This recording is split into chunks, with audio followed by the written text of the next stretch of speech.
it makes it so much easier to make decisions when I can fall back and say, does this align with the value that I have? And I think that speaks to your true north of really just being able to question, is the direction I'm going, does it align with what I've said that I want for the long term? And if it doesn't, to me, it provides the opportunity to take the emotion out of it and to say, not the right place. This doesn't serve me or serve us.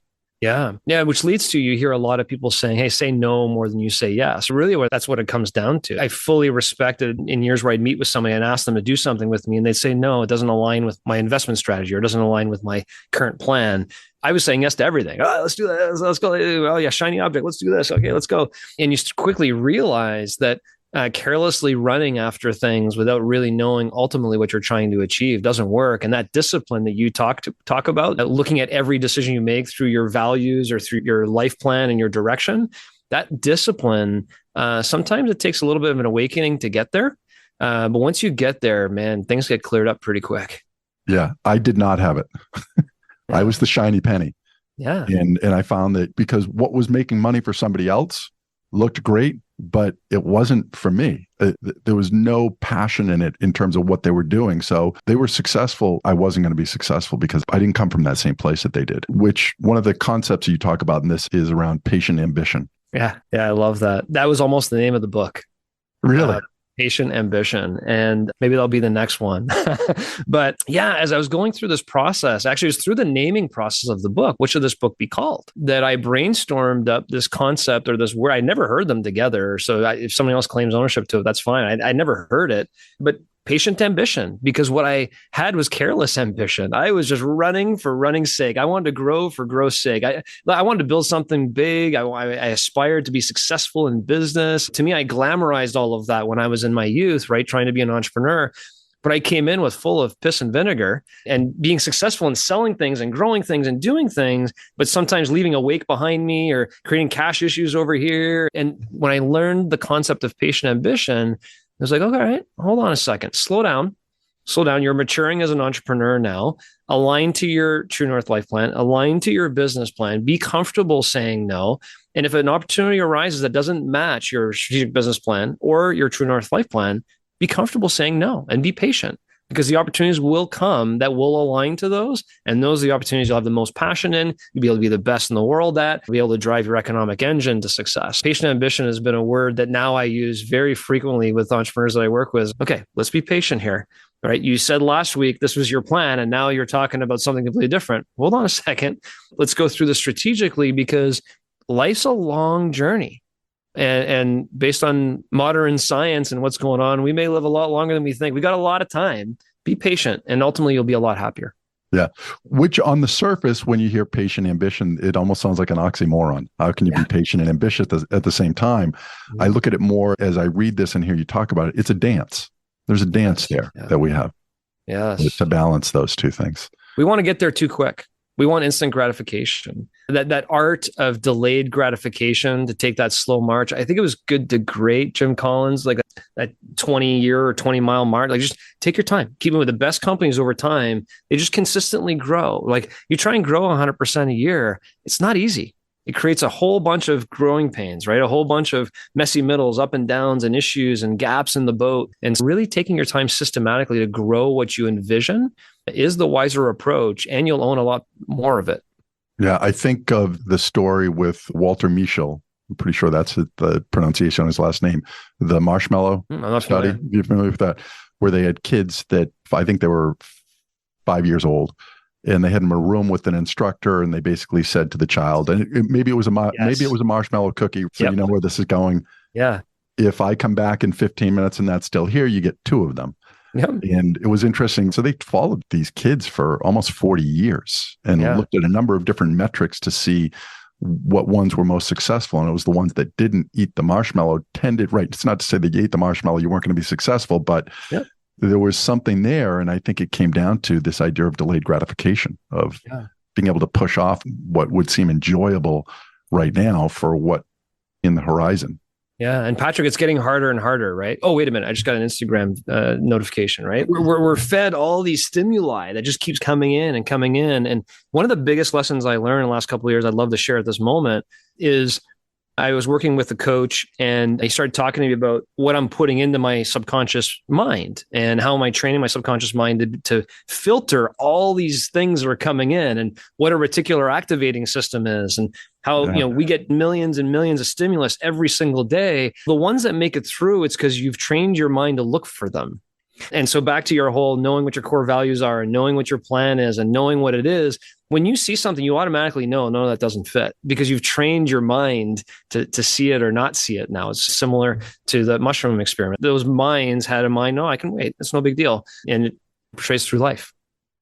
Yeah. Along those lines, the questions that we ask ourselves, if people really understood, I think many, how powerful their self-talk is, critical. They would speak differently to themselves. They would say things differently. And there's a science to it. Again, it's not just this, it seems neat to be able to, there's research that backs this up that says that we know that when you have negative thoughts and you dwell on those, you almost become a magnet for those type of things happening. Which is the power of not only self-talk, it's the power of repetition of what you want in life. Yeah. If you continuously repeat to yourself who you are and what you're trying to achieve, you're more likely to be that person and achieve those things and do it the way you want versus if you don't. Yeah. Visualization, another one. I think is just so important. I write in a journal every morning what I'm grateful for. And also then what are my intentions for the day? Yeah. It seems so simple, but again, I just did a post on this the other day of saying success leaves clues. Yeah. So our conversation, I look at somebody like you and what you're doing. And as I read your book, I know that there are things there. I'm like, if John did this and these are the things that he was doing and he was successful, then I don't need to reinvent the wheel. There's a clue there for me. Now, does every one of these match with where I'm going? No, but we're constantly able to look for other pieces that are out there that say, this is the path, do these things. Yeah. Yeah. And what you find, I'm sure, as you speak with people and just as you and I are speaking here, you're a brother from another mother. Like, I do the same thing. I have a daily thing. What am I grateful for yesterday? What am I grateful for today? What my plans? And we're not doing that by accident. We were taught by others. This is the way. And by the way, when you and I were 22, 23, 24, 25, becoming young entrepreneurs, I had heard it. I wasn't ready to listen. I was like, I don't need that. I got this thing called business. I got it. I don't need it. Yeah. But comes a moment in your life where you're like, maybe I should start listening to what these people are saying. It seems like a common theme around those who are successful.